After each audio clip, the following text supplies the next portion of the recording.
बोलो जयकारा बोल मेरे श्री गुरु महाराज की जय। सभी गुरुमुख प्रेमियों से सप्रेम जय सच्चिदानंद। जिंदगी का कुछ भी पता नहीं कि कब मौत के फरिश्ते सामने हमारे आगे आकर खड़े हो जाएं और सीधे लेकर चले जाएं। कोई म्याद नहीं मिलने वाली, कोई अवसर नहीं मिलने वाला। पूरे परिवार को छोड़कर जाना पड़ेगा, भरे पूरे परिवार को छोड़कर जाना पड़ता है। रोटी की ग्राही, रोटी का गिरा निवाला हाथ में रह जाता है।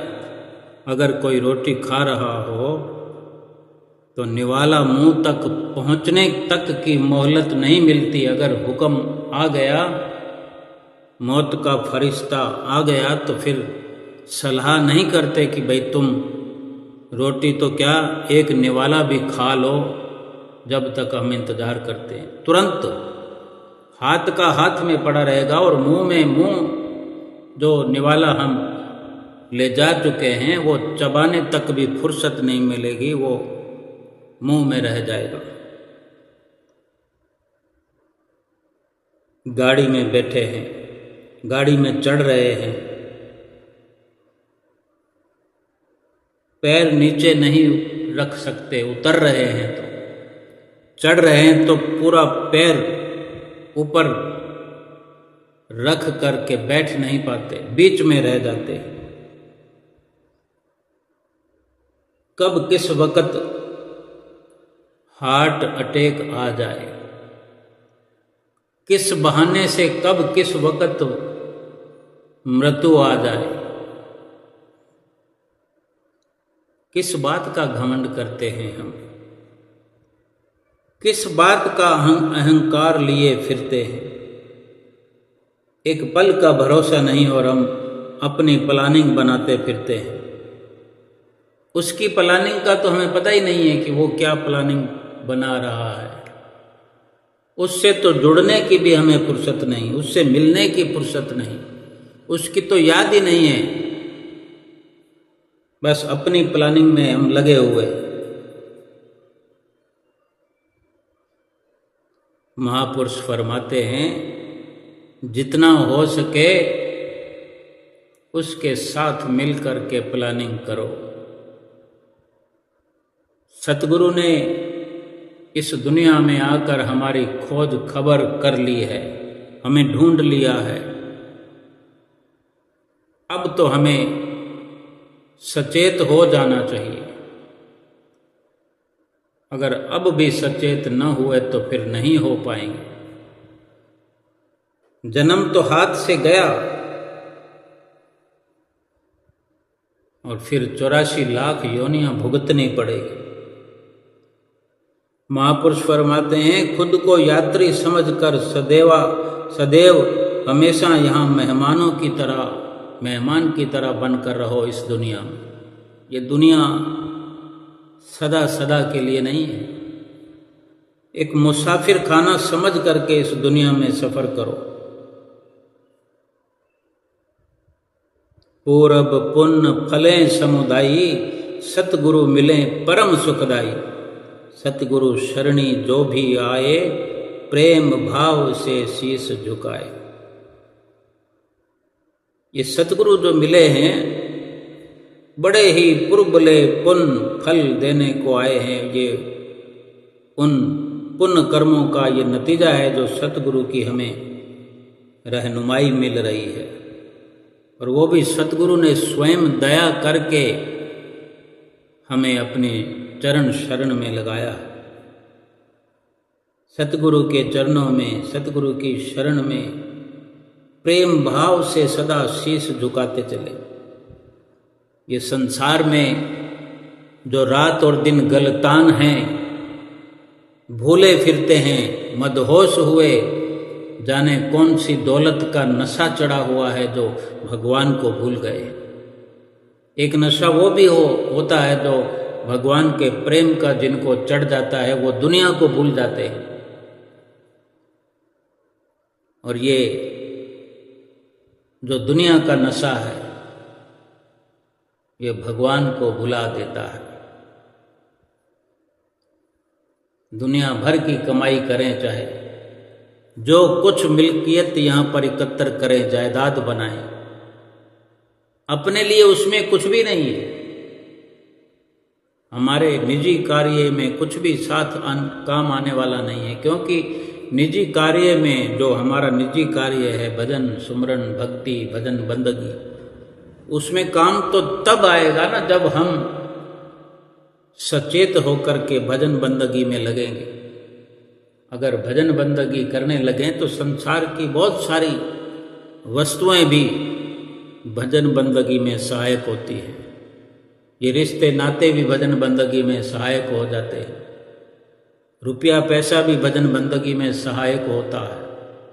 लेकिन जो भजन बंदगी करेगा ही नहीं, जिसको भजन बंदगी की सोझी ही नहीं है, जिसको ज्ञान ही नहीं है, जिसको ये समझ ही नहीं है कि मैं भजन सुमरन करने के लिए इस दुनिया में आया हूँ, संसार के वो सब सुख वैभव इकट्ठे कर रहा है, जैसे इकट्ठे कर रहा है वैसे नष्ट भी कर रहा है, लाभ कुछ भी नहीं उठा रहा।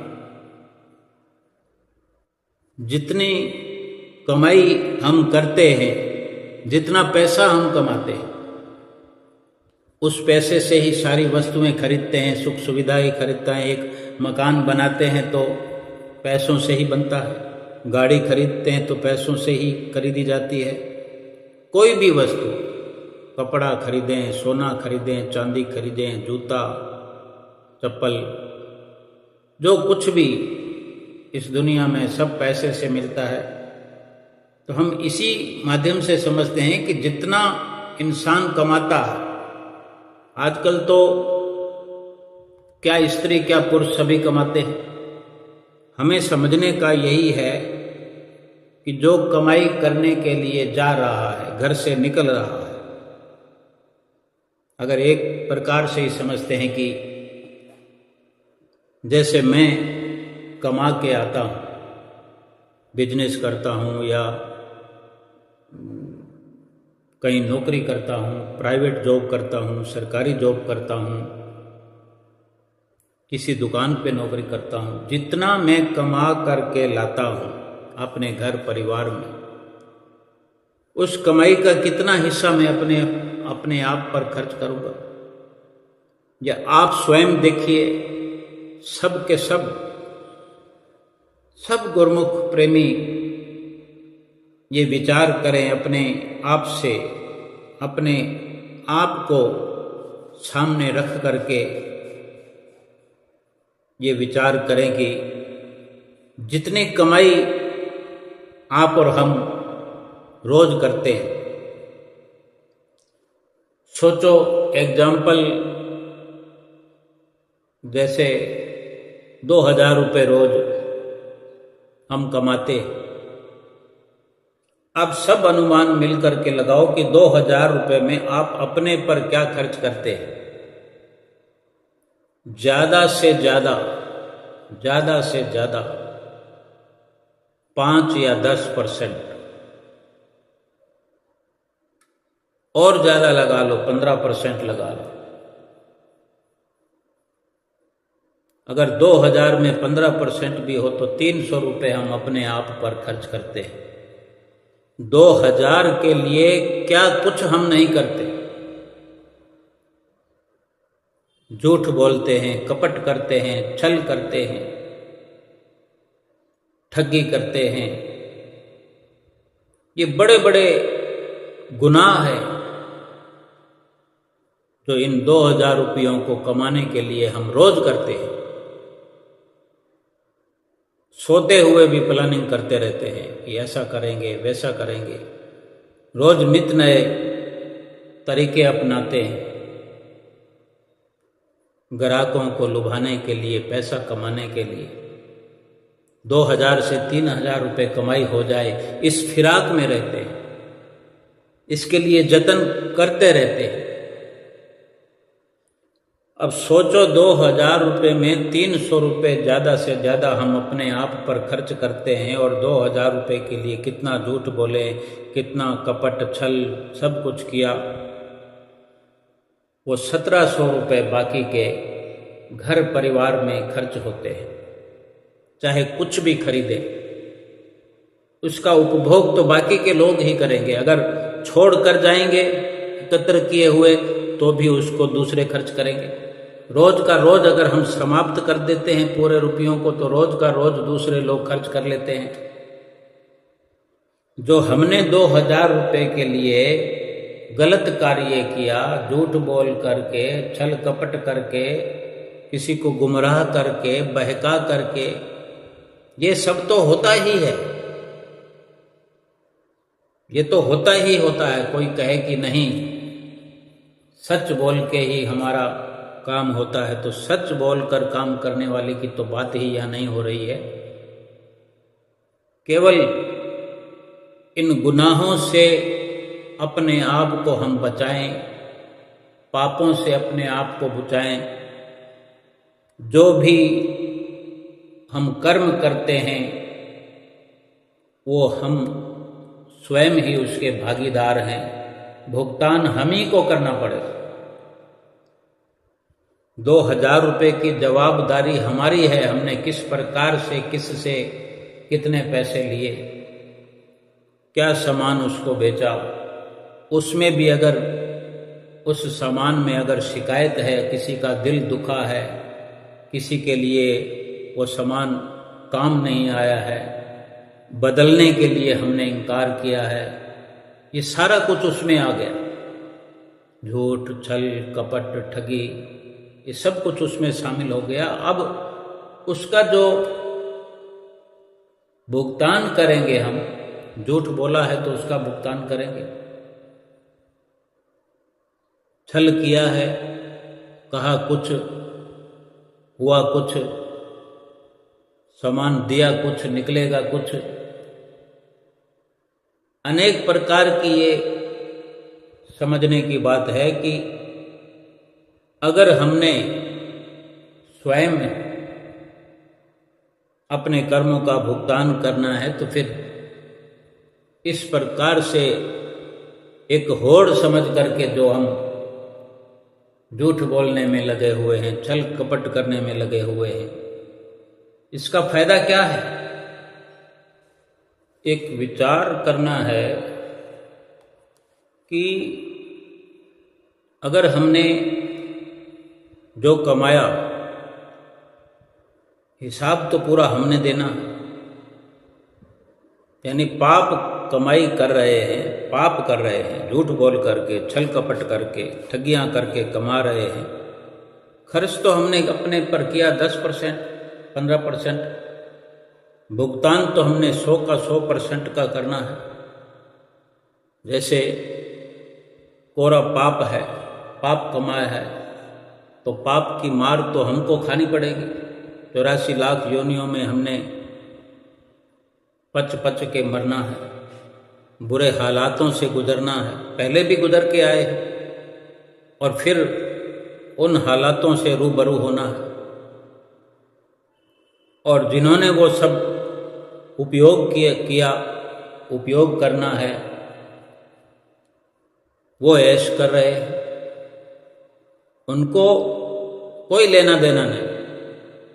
और इधर ये कहा जाता है कि हर कोई अपनी किस्मत लेकर आता है, मुकद्दर लेके आता है। जिन बच्चों के लिए, जिस परिवार के लिए, जिन परिवार के लोगों के लिए हम छल कपट करके, पाप करके, गुनाह करके कमाई करते हैं,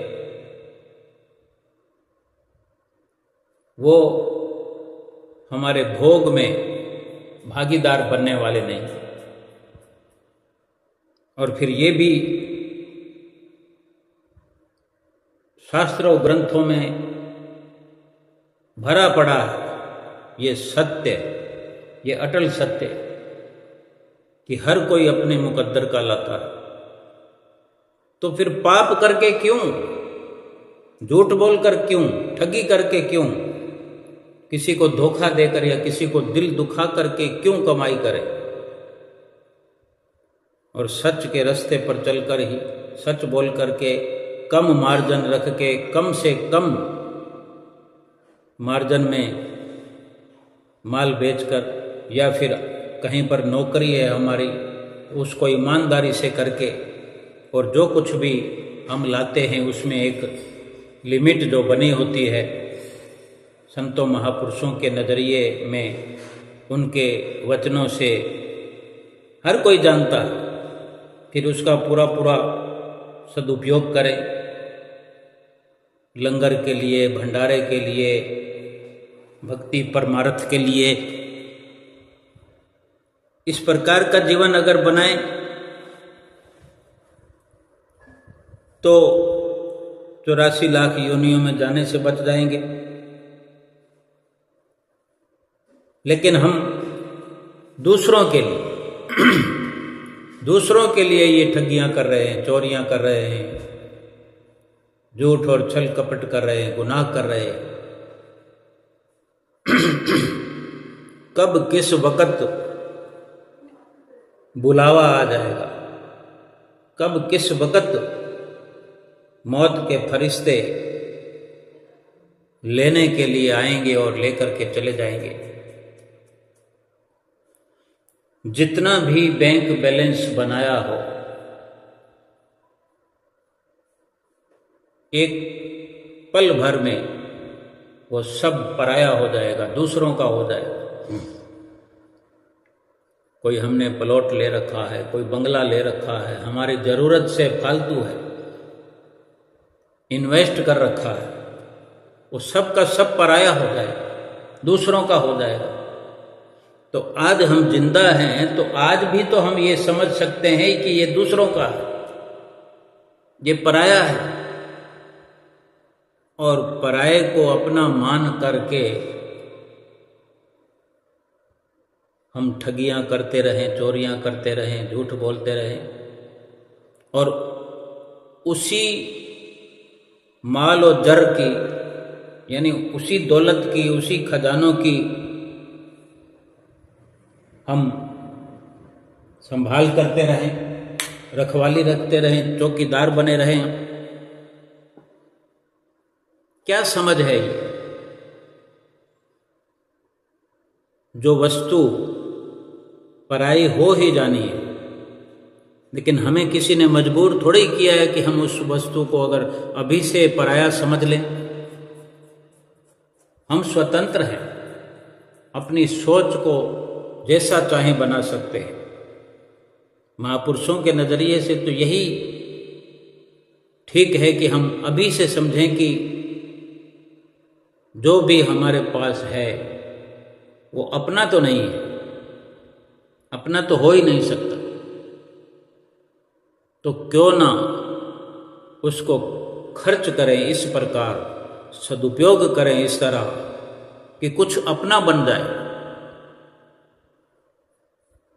अगर किसी की मदद करते हैं, किसी ज़रूरतमंद को मदद पहुंचाते हैं, बिना किसी मतलब के, निष्काम भाव से, सबसे अच्छा रास्ता तो यही है कि हमें वक़्त के संत सतगुरु मिल गए हैं। आज हम देखते भी होंगे, अनेकों वर्षों से हम देख रहे हैं, श्री गुरु महाराज जी के सामने जब गुरुमुख प्रेमी पहुंचते हैं, भेंटा पूजा करते हैं, अपने अपने नज़रिए के अनुसार समर्पण भाव रखते हैं, तन से, मन से, धन से, तब ये भाव रख के न करें कि हम कुछ दान कर रहे हैं। दान हम किसको कर सकते हैं? वो तो स्वयं दानी है। उन्होंने ये सब कुछ रचना जो रचाई है वो हमारे लिए ये दरबार खोल दिया है।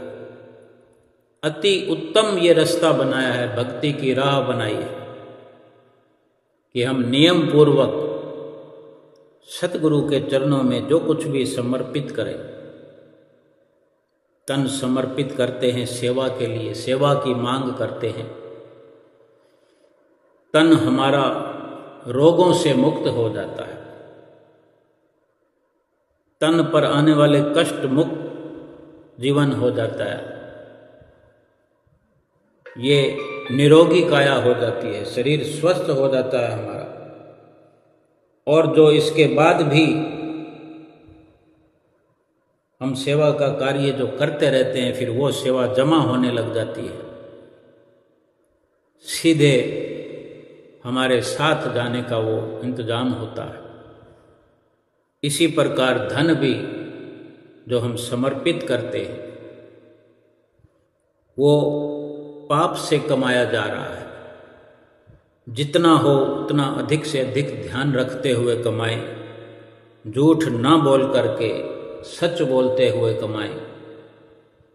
कहीं किसी ग्रंथ में, शास्त्र में नहीं लिखा हुआ कि थोड़ा बहुत तो झूठ बोलना ही पड़ता है, ये अपनी स्वयं की मर्जी है। देखो, सब्जी की दुकान है, किराना की दुकान है, मिठाई की दुकान है, सब जगह मोल भाव होता है और सब झूठ बोल रहे हैं कि मैं इतने में लाया हूँ, इतने में आपको दे रहा हूँ। कोई बिरला सच बोलने वाला भी है कि मैं इतने में लाया हूँ, इतने में बेच रहा हूँ। झूठ तो नहीं बोलना पड़ा कम से कम। अगर कोई कह दे कि 1 रुपये में लाया हूँ और 2 रुपये में बेच रहा हूँ, भाई ये 100 रुपये का लाया हूँ, 200 में बेच रहा हूँ, लेना हो तो लो। अब किसी को जरूरत होगी तो लेगा, नहीं तो कहीं और से ले लेगा। तो हमारे अंदर ये क्षमता होनी चाहिए कि कम से कम झूठ तो नहीं बोलना। एक झूठ ना बोलने के कारण बहुत बड़े गुनाह से हम बच जाते हैं। और दूसरी बात ये भी है कि 100 का ला के 200 में बेचना क्या उचित है? कम से कम मार्जिन, कम से कम कमाई करते हुए, ताकि कितनी राहत खरीदार को मिल जाएगी, कितना सुकून मिल जाएगा, कितना उसका दिल प्रसन्न हो जाएगा कि ये वस्तु जो है 150 रुपये की मैं लाया हूँ और यहाँ से ये भगत जी की दुकान है, ये 110 रुपये में मिल रही है। और जहाँ से 150 की लाया हूँ वो कहता है कि मैं 140 की लाया हूँ और 150 में आपको दे रहा हूँ। तो ये भगत जी 110 में कैसे दे रहे हैं? कितनी श्रद्धा उनके लिए, भगत जी के लिए, उस खरीदार के मन में हो जाएगी। कम से कम मार्जिन है। और फिर उसके बाद सतगुरु के हम सेवक हैं, कुछ हिस्सा कमाई के बीच में से सतगुरु को समर्पित करते हैं हम। कहाँ कौन सा पाप कटना है, किस से हमने पिछले जन्मों में क्या लिया है, किसको दुख दिया है, किसके साथ धोखा किया है, ठगी की है, हम सतगुरुदेव महाराज जी के आगे हाथ जोड़ करके भेटा पूजा करते हैं। उसका भाव भी यही होना चाहिए, मेरे गुनाह बहुत हैं सतगुरुदेव महाराज जी, कहाँ किसका चुकत करना है ये आप बेहतर जानते हैं। मैं कहाँ कहाँ जा कर के भुगतान करता फिरूंगा, मेरी ऐसी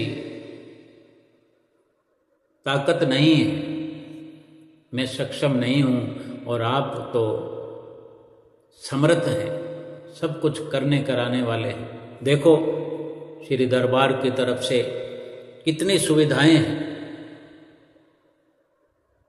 कहाँ कहाँ पैसे का सदुपयोग हो रहा है, कहाँ कहाँ तन का सदुपयोग हो रहा है। अगर हम सेवा की मांग करते हैं तो हमें कहाँ कहाँ सेवा मिल जाती है कि आप यहाँ लंगर में सेवा करो, यहाँ चिनाई में सेवा करो, यहाँ इस जगह पर खड़े होकर चौकीदारी करो। कोई झाड़ू लगाना चाहे तो मना नहीं है, कोई पानी पिलाना चाहे तो मना नहीं है, कोई खाना खिलाना चाहे तो मना नहीं है, कोई रोटी बनाना चाहे तो मना नहीं है।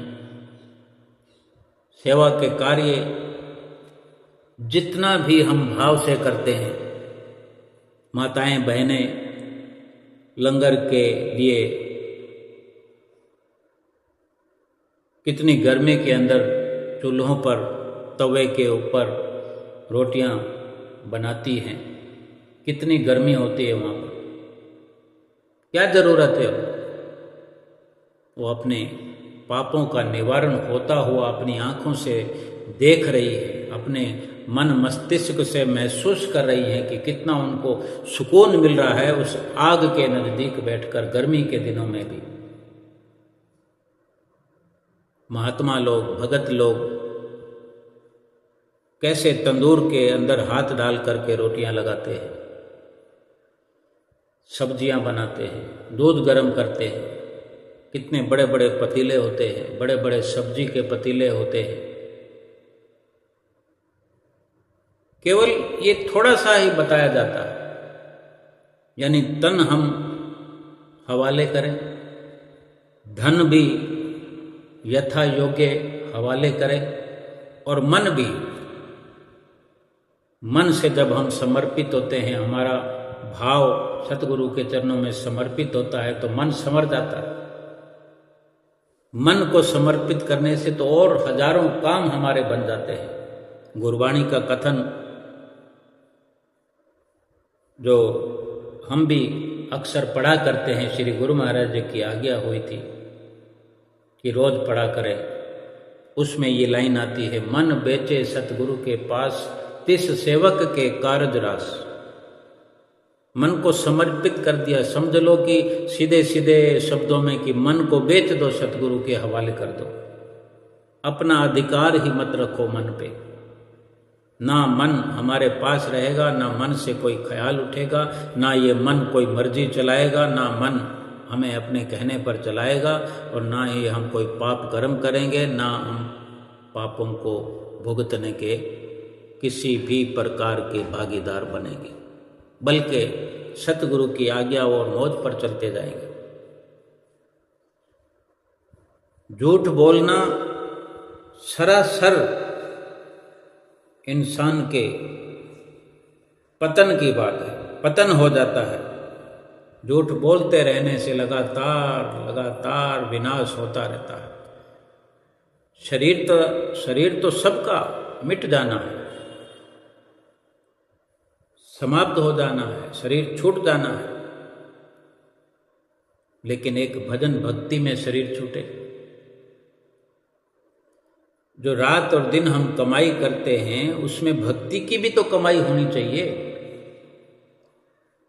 अगर भक्ति की कमाई साथ साथ होती रहेगी तो चोरियां, ठगियां, झूठ, छल कपट अपने आप छूट जाएंगे।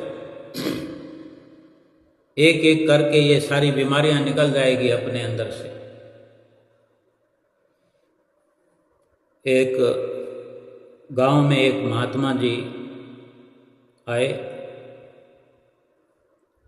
किसी दूसरे शहर से एक गांव में आए तो वहाँ पर सत्संग शुरू हो गया। उनके पास बहुत से लोग पहुँचते, उनका सत्संग सुनते। ये देखकर उनके पास एक आदमी आया और खुद को, भाई मुझे नाम दे दीजिए, मंत्र दे दीजिए, अपने आप को मंत्र देने की प्रार्थना करने लगा कि महाराज मुझे भी नाम दे दो। क्योंकि नाम तो बड़ी आसानी से मांग कर लेते हैं, नाम को जपना वास्तव में लाभ वाला कार्य है। ये मुश्किल है, जहाँ मुश्किल हो जाती है। कोई किसी भी वस्तु को लेकर आने से, अपने पास रखने से लाभ नहीं हो सकता। उसका सदुपयोग करना पड़ेगा, उसकी पूरी जांच पड़ताल करनी पड़ेगी। इसका क्या तरीका है, इस्तेमाल का तरीका क्या है, इसका सदुपयोग का तरीका क्या है। रोज नित्य प्रति हम घर में सब्जी बना करके खाते हैं, अगर सब्जी लेकर आते हैं तो क्या उसको रख दें, घर में लाकर रख दें कि सब्जी आ गई तो फिर क्या ऐसे ही खा लेंगे उसको? सब्जी तो कच्ची लेकर आए हैं, आलू लाए हैं, मटर लाए हैं, गोभी लाए हैं, सारी क्रियाएं उसमें जुड़ेंगी। सब्जी को लाए हैं, साफ सुथरा करना है, उसको काटना है, फिर उसको बनाने के लिए सारे जतन करने हैं। तेल का सहयोग चाहिए, आग का सहयोग चाहिए, मसालों का साथ चाहिए, पूरी मेहनत चाहिए, यानी तन मन धन सब कुछ लग गया। कोई भी दुनिया में कार्य ऐसा नहीं है जिसमें तन मन और धन ना लगता हो। तो उसने जो मंत्र देने की प्रार्थना करने लगा तो महात्मा जी ने पूछा, भाई तू क्या काम धंधा करता है भाई? तो उसने जवाब दिया, महाराज मैं चोरी का धंधा करता हूँ, मेरा चोरी का बिजनेस है। तो महात्मा जी ने कहा, उसके सिवा और कुछ काम धंधा? तो उसने फिर आगे से जवाब दिया, महाराज मैं दूसरा काम में जुआ खेलता हूँ, मदिरा पान करता हूँ, और कभी कभी कोई लड़ाई कुटाई भी कर लेता हूँ।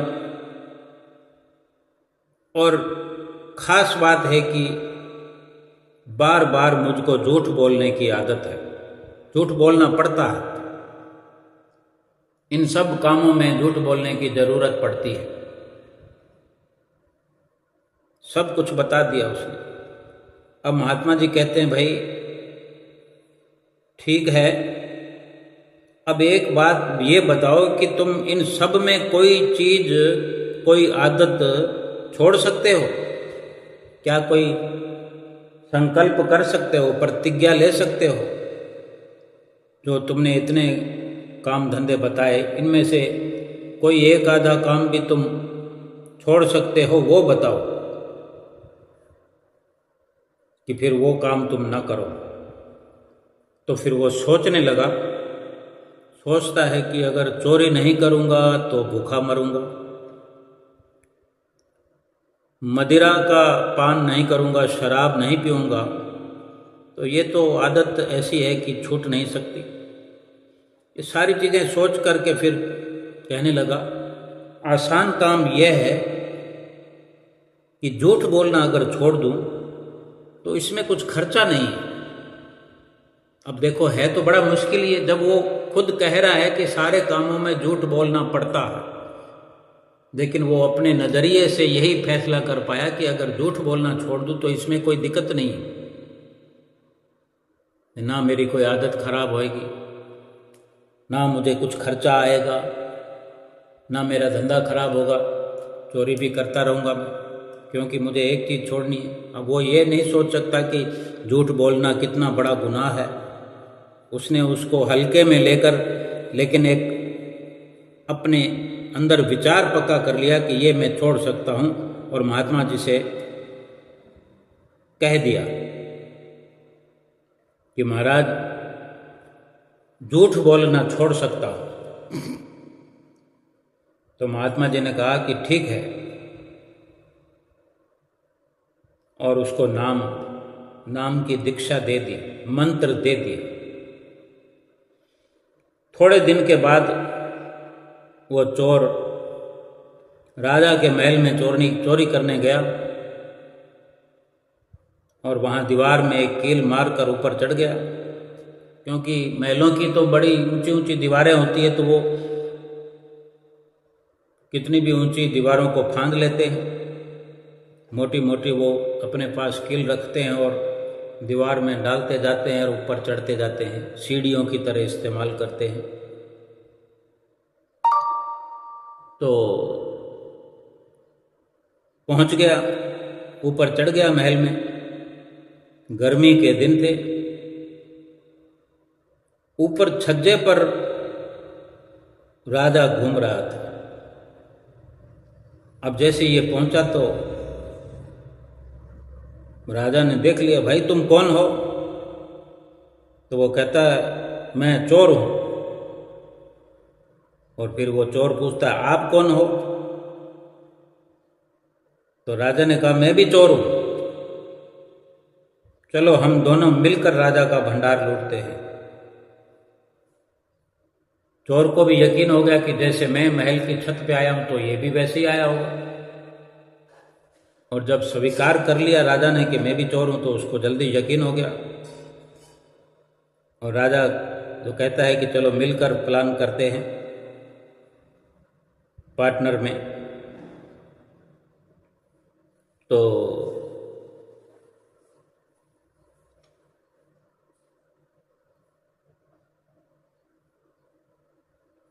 जो राजा है वो चोर से पूछता है लेकिन तू चोर है ये एकदम कबूल कैसे कर लेता है? कभी पकड़ा नहीं जाएगा?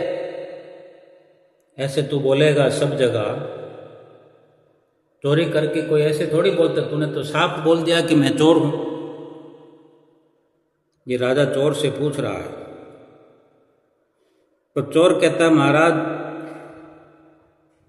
चोर उसको महाराज नहीं कहता, वो यही कहता है कि मैंने झूठ ना बोलने की अपने गुरु के आगे कसम खाई है, अब मैं झूठ तो नहीं बोलूँ। अब उसने जो ये हकीकत बात, सच्ची बात राजा से कह दी तो राजा ने उस पर विश्वास कर लिया। बाद में चोर से राजा ने कहा मेरे पास चाबी हाथ लग गई है महल की अलमारियों की, इसलिए हमारा काम आसान हो जाएगा। तो उसके बाद दोनों ने मिलकर तिजोरी खोल दी, सारे हीरे जवाहरात उसमें से निकाल लिए। बाद में चोर ने चोरी का माल 2 हिस्सों में बांट दिया, एक राजा को दे दिया और एक हिस्सा खुद ले लिया। एक सोने की डिब्बी थी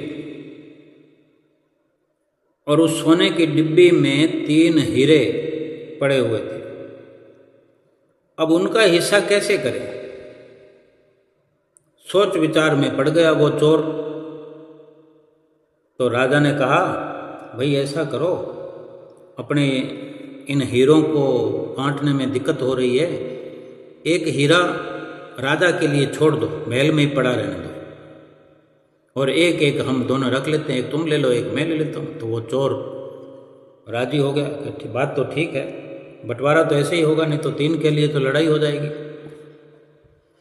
तो चोर ने ऐसे ही किया और दोनों ने अपना अपना रास्ता पकड़ा। राजा ने चोर का ठिकाना पहले पूछ लिया था। अब जो दोनों दोस्त बन गए, चोर चोर मौसेरे भाई, और खुद का ठिकाना बता दिया था।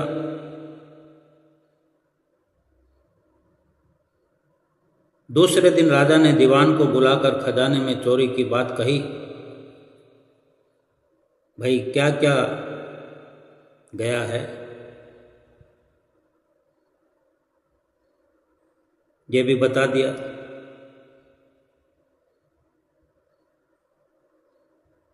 कि भाई सारा माल चला गया। अब ठीक से तो पता नहीं है, वो तो राजा ने उसको सुपुर्द किया काम। ये दीवान, ये वजीर दीवान, ये सब राजा के जो नौकर होते हैं, तो दीवान को कहा भाई बहुत कुछ माल चला गया है, अब तुम पता लगाओ और चोर को ढूंढने का भी तुम्हारे जिम्मे काम है। चोर को ढूंढने का हुक्म दे दिया। अब दीवान ने खजाने की तलाशी ली। भाई जो राजा ने कहा भी देखो क्या क्या गया, लिस्ट बनाओ क्या क्या माल गायब है। तो जब तलाश कर रहा था दीवान, तो वहाँ तिजोरी में एक हीरा मिला। तो वो हीरा उसने अपनी जेब में डाल लिया और राजा को आकर बोला चोर ने कुछ भी नहीं छोड़ा, सब कुछ ले गया। और चोर की बहुत तलाश की है पर कोई पता नहीं मिल रहा है। आखिर में राजा ने चोर का ठिकाना बताया और वहाँ रहने वालों को बुलाया। वहाँ रहने वाले को बुलाकर हुक्म दिया और चोर को हाजिर किया गया। राजा ने कहा, भाई दरबार में चोरी हुई है, तू कुछ जानता है? तो उस वक़्त छत पर जब वो दोनों चोर बने हुए थे, उस वक़्त राजा ने अपने वेशभूषा नहीं पहनी हुई थी और ठीक से एक दूसरे का हुलिया मालूम नहीं होता। अब वो जब चोर हाजिर किया गया है तो राजा अपनी वेशभूषा में बड़ी तेज रोशनी की चकाचौंध है। महल में तो बहुत उजाला होता है, राजा का मुकुट चमक रहा है। वो नहीं पहचान सका चोर। अब राजा पूछ रहा है उसे, भाई दरबार में चोरी हुई है, तू कुछ जानता है? तो चोर ने ये कबूल कर लिया तुरंत, हुजूर चोरी मैंने ही की है।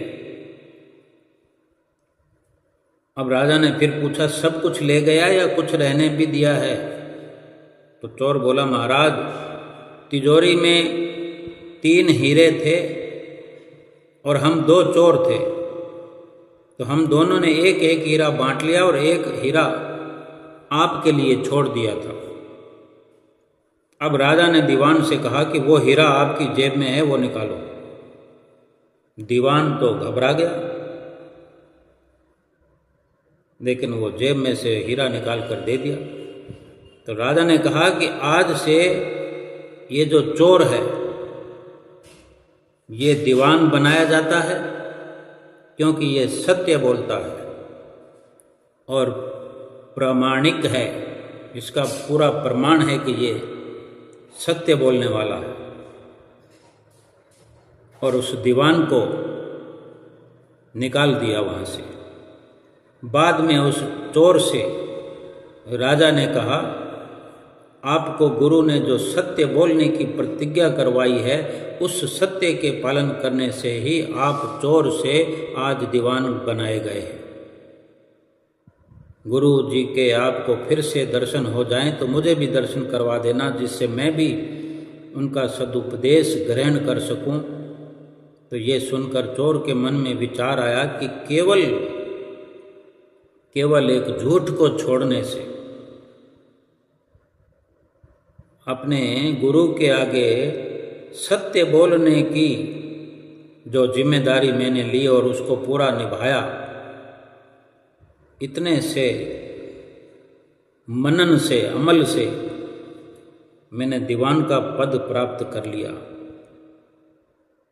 तो दूसरे और जाने क्या क्या संत महापुरुष सिखाते हैं, अगर मैं सब कुछ उनकी आज्ञा पर चलकर मानता चला जाऊं तो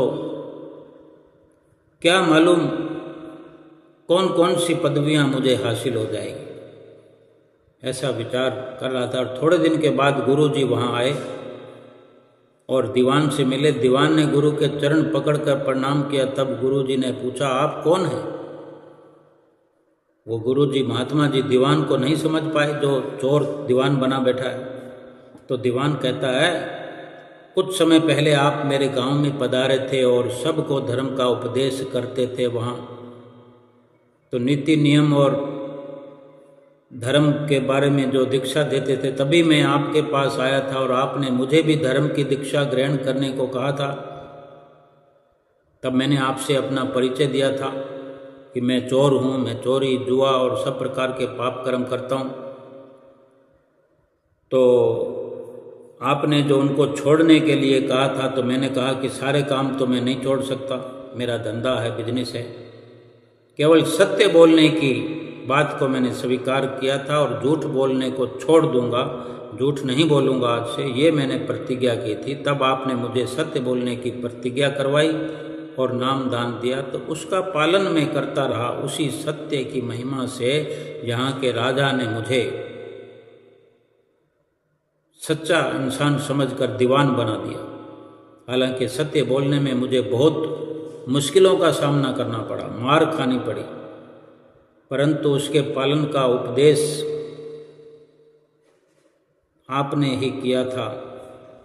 आपने ही ये उपदेश मुझे किया था, मुझसे प्रण करवाया था। ये पद और प्रतिष्ठा आपके ही कारण मुझे प्राप्त हुई है। हालांकि सत्य का पालन करना शुरू में बहुत मुश्किल था, परंतु सतगुरु की आज्ञा और अपनी प्रतिज्ञा में तोड़ नहीं सकता था, और आखिरकार सत्य की विजय हुई।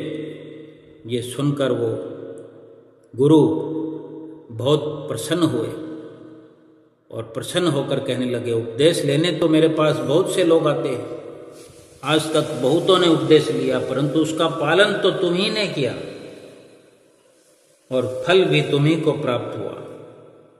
उसके बाद उसने राजा को अपने गुरु के दर्शन कराए और राजा की आज्ञा लेकर वो बोला, मैं अब ये दीवान का पद छोड़कर अपने सतगुरु की सेवा में ही रहूँगा।